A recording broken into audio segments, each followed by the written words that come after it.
जय Hind my dear friends. तो कैसे हैं आप लोग? आई होप आप सब लोग बढ़िया होंगे। सो गाइस, आज के इस सेशन में हम रीजनिंग के प्रैक्टिस सेट नंबर 14 करने वाले हैं। इससे पहले हमने 13 वीडियो बनाया है जो बेहद ही महत्वपूर्ण है। अगर आपने उन वीडियो को नहीं देखा है तो उन वीडियो को जरूर देखें। यह जो वीडियो है इसमें हमने महत्वपूर्ण 10 प्रश्नों को लिए हैं जो किसी भी एग्जाम के दृष्टि से बहुत ज़्यादा महत्वपूर्ण है। अगर आप इन वीडियो को देख लेते हैं तो आप आगामी किसी भी एग्जाम के लिए तैयार हो सकते हैं। इसलिए उम्मीद करेंगे कि वीडियो को अंत तक जरूर देखिएगा। वीडियो अच्छी लगे तो वीडियो को लाइक और हमारे चैनल पर पहली बार तो चैनल को सब्सक्राइब जरूर कीजिएगा। तो चलिए देखिए, हम पहले नंबर क्वेश्चन से स्टार्ट करते हैं इस वीडियो को। तो देखिए, पहला नंबर प्रश्न हमारा कि लड़की का परिचय करते हुए अंजलि ने कहा, यह मेरी माँ के बेटे के एकमात्र बहन की बेटी है। तो लड़की अंजलि से किस प्रकार संबंधित है? देखिए, यहाँ पे एक लड़की है, लड़की को हम एल से सूचित करते हैं, ठीक है, और अंजलि को हम ए से सूचित करते हैं। तो अंजलि जो बोल रही है कि यह जो लड़की है, यह लड़की मेरी माँ, अंजलि की माँ, मेरी माँ मतलब क्या? अंजलि की माँ, अंजलि की माँ के बेटे, अंजलि के माँ के बेटे, अंजलि के माँ के बेटा जो यह है, यह अंजलि की माँ के बेटे की एकमात्र बहन। तो यह अंजलि इस लड़का का क्या हो गई? बहन हो गई, क्योंकि यह एकमात्र बहन बोल रहा है। तो अंजलि की माँ के बेटा, अंजलि के माँ के बेटा क्या? उसका भाई ही हुआ।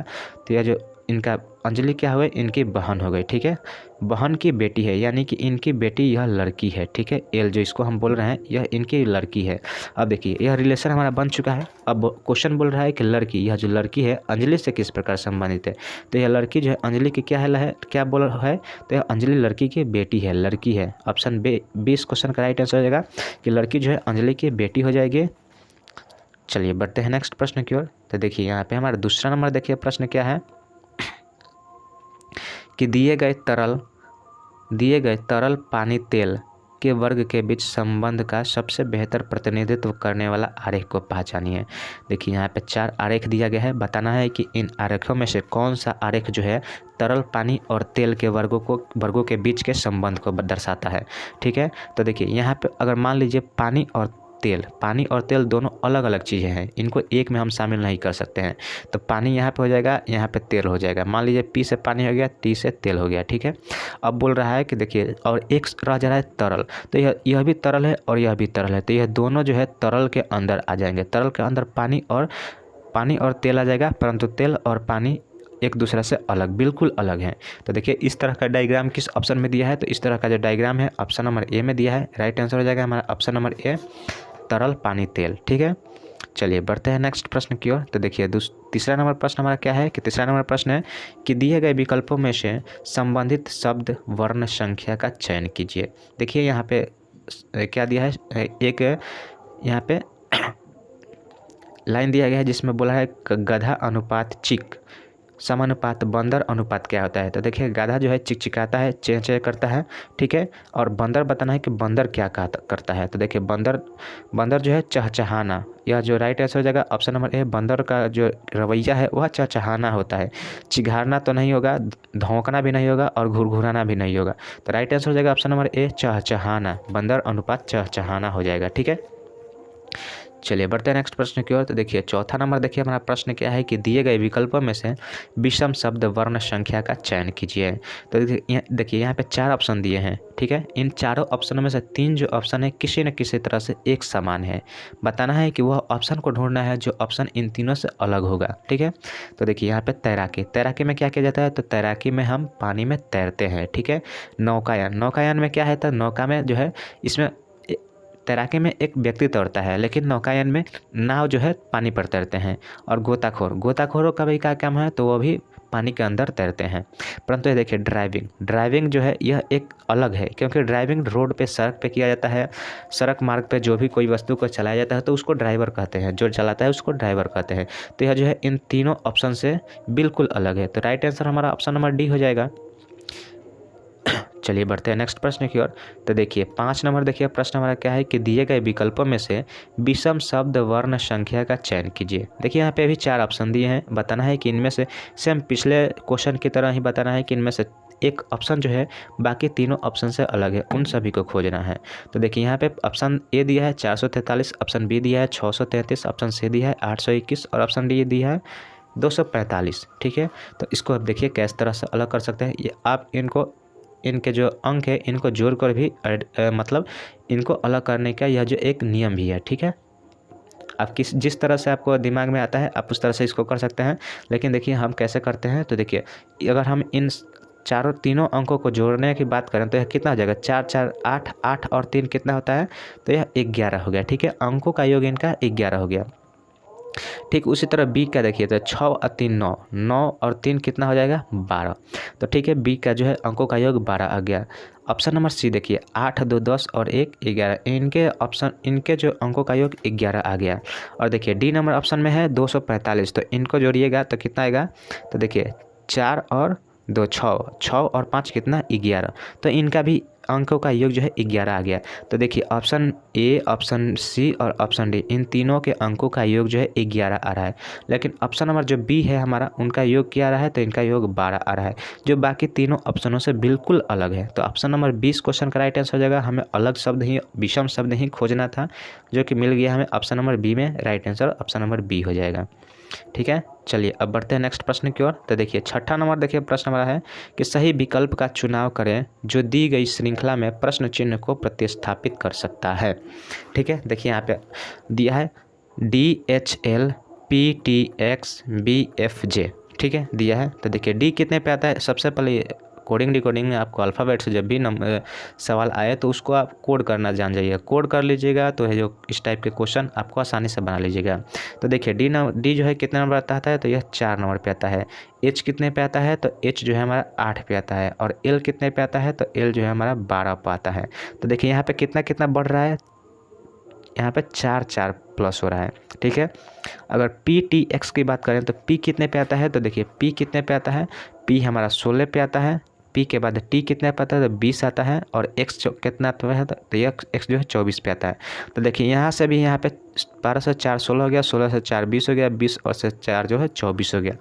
ठीक है, अब BFG देखिए, तो B हमारा कितने पे आता है, तो यह B जो है हमारा 2 पे आता है। तो 24 के बाद अगर 4 जोड़िएगा तो 24 के बाद 4 28 आता है, परंतु 26 के बाद 1 2 ही आएगा, तो 28 पे क्या आ जाएगा, 2 आ जाएगा। इस यहाँ पे भी 4 का ऐड किया गया है। एफ जो है वह कितना 6 पे आता है, और जे जो है हमारा 10 पे आता है। तो देखिए यहाँ पे भी 4 4 ऐड किया गया है, तो इसके आगे भी हम 4 4 ऐड करते चलेंगे। तो 10 के बाद 4 जोड़ेंगे तो कितना आएगा, 14, और 14 पे क्या आता है, तो 14 पे हमारा एन आता है। ठीक है, अब देखिए 14 के बाद 4 जोड़ेंगे तो 18, और 18 पे क्या आता है, तो 18 पे हमारा आर आता है। 18 पे आर आ गया, 18 में 4 जोड़िएगा तो 22, और 22 का क्या होता है, तो 22 भी होता है। तो NRV हमारा राइट आंसर हो जाएगा, जो कि देखिए ऑप्शन नंबर बी में दिया है। NRV राइट आंसर हो जाएगा। Option number B is the right answer of this question. ठीक है, चलिए बढ़ते हैं अब देखिए नेक्स्ट प्रश्न की ओर। तो देखिए 7 नंबर देखिए प्रश्न हमारा क्या बोल रहा है कि राखी की आयु उसकी बेटी अनुभा की आयु की 12 गुनी है। यदि अनुभा की आयु 3 वर्ष है तो 2 वर्ष पहले राखी की आयु कितनी थी। तो देखिए हमें सबसे पहले इस क्वेश्चन में हमें वर्तमान आयु निकालना होगा, कि वर्तमान आयु निकाल लेंगे तो 2 वर्ष पहले की आयु हमें पता लग जाएगी कि 2 वर्ष पहले राखी की आयु कितनी थी। तो देखिए बोल रहा है कि राखी की आयु उसकी बेटी जो यह अनुभा है, इसकी आयु की 12 गुनी है, यानी कि यह 1 है तो यह 12 गुनी है। यह इनका अनुपात है, रियल मान नहीं है, यह रियल एज नहीं है। अब देखिए बोल रहा है यदि अनुभा की आयु 3 वर्ष है, इस 1 रेशियो का मान कितना दिया है, 3 दिया है। ठीक है, तो यहाँ 12 रेशियो का मान कितना हो जाएगा, बढ़ती है 36 हो जाएगा। यहाँ पे मल्टीप्लाई 3 कर देंगे तो बढ़ती है 36 हो जाएगा। अब देखिए यह जो 36 आया और यह 3 आया, यह इनके रियल एज है, यानी यह वर्तमान में कितने उम्र की है यह बता रहा है। तो देखिए वर्तमान में यह 36 साल की है, और क्वेश्चन बोल रहा है कि 2 वर्ष पहले राखी की आयु कितनी है। तो 36 में से 2 वर्ष आप घटा दीजिएगा तो कितना आएगा, तो यहाँ पे 24 आ जाएगा। 24 वर्ष हम इनका जो है उम्र हो जाएगा। तो देखिए 2 वर्ष पहले इनका उम्र 34 वर्ष था, जो कि ऑप्शन नंबर बी में दिया है 34 वर्ष। ऑप्शन बी इस क्वेश्चन का राइट आंसर हो जाएगा। ठीक है, चलिए अब बढ़ते हैं नेक्स्ट प्रश्न की ओर। तो देखिए 8 नंबर प्रश्न हमारा क्या है, तो 8 नंबर प्रश्न है कि दिए गए शब्दों में से उस शब्द का चयन करें जो दिए गए शब्दों के अक्षरों का उपयोग करके बनाया जा सकता है। देखिए यहाँ पे एक शब्द दिया है एम्प्लीफिकेशन। एम्प्लीफिकेशन के वर्ड से इसमें एक क्वेश्चन मतलब ऑप्शन में जो भी 4 ऑप्शन दिए हैं, इनमें एक जो ऑप्शन है वह इनके द्वारा ही बनाए गए जो क्या है सब अंकों से शब्दों से बना हुआ एक शब्द है, उसको बताना है कौन सा शब्द बना है। तो देखिए ऑप्शन ए को लेते हैं। तो देखिए ऑप्शन ए में लास्ट में देखिए क्या है, आर है, परंतु इसमें देखिए इसमें आर कहीं दिख रहा है, एम्प्लीफिकेशन में कहीं आर दिख रहा है, नहीं दिख रहा है, तो यह जो है कुछ ऑप्शन गलत हो गया। इसमें भी देखिए आर है, तो यह भी ऑप्शन इसी तरह से गलत हो जाएगा, ठीक है। अब देखिए सी ऑप्शन में देखते हैं। तो सी ऑप्शन में देखिए यहाँ पे सी ऑप्शन में देखिए यहाँ पे सी है, एच भी है, ए भी है, एम भी है और पी भी है। चांप जो है यह जो है बिल्कुल इसमें मिल रहा है, ठीक है।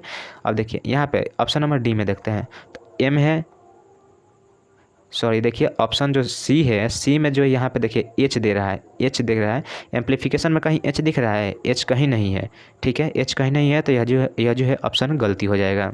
अब देखिए ऑप्शन नंबर डी में चलते हैं। तो देखिए एम तो है, ए भी है, एन है, यहाँ पे एन देखिए है, आई देखिए आई यहाँ पे भी है और यहाँ पे भी है, और यहाँ पे ए है। तो ए देखिए 2 गो ए आया, तो 2 गो ए, 2 दिख रहा है ए, तो यह जो है यहाँ पे यह जो है जो माना ऑप्शन है, ऑप्शन नंबर डी है मानिया, ये इसके सारे लेटर जो है इस एम्प्लीफिकेशन में मिल रहा है, तो यह जो है हमारा option number D right answer हो जाएगा, ठीक है।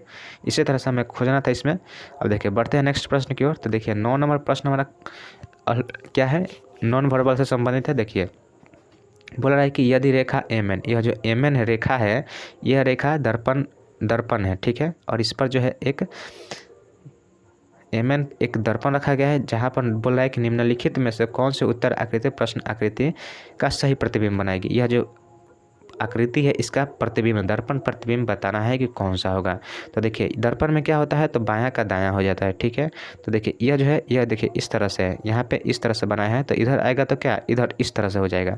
देखिए इस तरह से किस आकृति में दिया गया है, तो देखिए यह जो है same B number option same उसी आकृति में है, ऑप्शन सी भी उसी आकृति में है, तो यह दोनों ऑप्शन गलत हो गया, ठीक है। और देखिए ऑप्शन ए और ऑप्शन सी इन दोनों में जो है इस तरह का एरो दे रहा है, तो इस तरह का चित्र दे रहा है। तो अब इन दोनों में से आगे दूसरा हमें निकालना होगा चिन्ह कि कौन सा चिन्ह इन दोनों में गलत हो सकता है। तो देखिए अब यहाँ पे देखिए चित्र में प्रश्न आकृति में देखिए, प्रश्न आकृति में क्या इस तरह से एक यहाँ पे है और यहाँ बीचों बीच प्लस है, यहाँ पे क्या है बीचों बीच प्लस है। तो देखिए इस ऑप्शन में क्या है, इस ऑप्शन में यहाँ पे नीचे प्लस दिया है, तो नीचे प्लस दिया है, तो यह भी ऑप्शन गलत हो गया। और इसमें जो बीच में प्लस दिया है, तो यह इतना से ही हमारा जो ऑप्शन मिल गया right answer, option number D हो गया। ऑप्शन नंबर डी इस क्वेश्चन का राइट आंसर हो जाएगा। चलिए अब बढ़ते हैं नेक्स्ट प्रश्न की ओर। तो देखिए नेक्स्ट और लास्ट यही 10 नंबर हमारा प्रश्न है, और इस प्रश्न में एक पेपर फोल्डिंग से प्रश्न है। देखिए बोल रहा है कि एक कागज़ के टुकड़े को मोड़कर पंच किया गया है, जैसे कि नीचे दर्शाया गया है। नीचे दिए गए आरेख से ज्ञात कीजिए कि अगर इसको खोले जाने पर यह किस तरह से दिखेगा, ठीक है। सबसे पहले देखिए इसको इस तरह से किया गया है और पुनः इसको इस तरह से किया गया है। अब देखिए यहाँ पे यह चित्र बना दिया गया है, अब इसको काटा गया है, अब इसको खोलेंगे तो यह किस तरह से दिखेगा, यही हमें बताना था। तो देखिए यहाँ से अब जब आप इसको खोलिएगा तो ये देखिए सबसे पहले आप यहाँ से खोलिएगा, तो यहाँ से खोलिएगा तो यह इस तरह से आएगा, और यह जो है यहाँ से यहाँ जाएगा, यहाँ इस तरह से बनेगा, ठीक है, यह इसमें छुएगा, ठीक है। तो देखिए आप ऑप्शन सही देख लीजिए, इस तरह से नहीं बना पाएंगे हम, ठीक है। तो देखिए यहाँ देखिए यह जो गोला है, यह गोला 4 होगा, एक यहाँ पे होगा, एक यहाँ पे होगा, एक यहाँ पे होगा, एक यहाँ पे होगा। देखिए 4 गोला किस ऑप्शन में है, तो यह जो गोला बिल्कुल गलत हो जाएगा, और इसमें 2 ही है, तो यह बिल्कुल गलत हो गया, ठीक है। अब देखिए यहाँ पे 2 दिख रहा है, बी और सी में 4 गोले हैं। अब देखिए यह जो आकृति कोना पर जो यह बना था, इस तरह से जो आया है, मतलब यह जो आकृति यह बोल रहे हैं, यह आकृति जो है यह देखिए यह भी 4 बनेगा। तो ऑप्शन नंबर बी में देखिए 3 ही दिया है, तो 3 ही दिया है तो यह गलत हो जाएगा, 4 केवल इसी में है। तो ऑप्शन सी इस क्वेश्चन का राइट आंसर हो जाएगा, ऑप्शन सी इस क्वेश्चन का राइट आंसर हो जाएगा। सो गाइस आज के लिए बस इतना ही रखते हैं। उम्मीद करते हैं क्वेश्चन आपको समझ में, सारे क्वेश्चन समझ में आए होंगे। वीडियो अच्छा लगा तो वीडियो को लाइक, और हमारे चैनल पर पहली बार आए हैं तो हमारे चैनल को सब्सक्राइब जरूर कीजिएगा। चलिए मिलते हैं नेक्स्ट वीडियो में, तब तक के लिए जय हिंद जय भारत।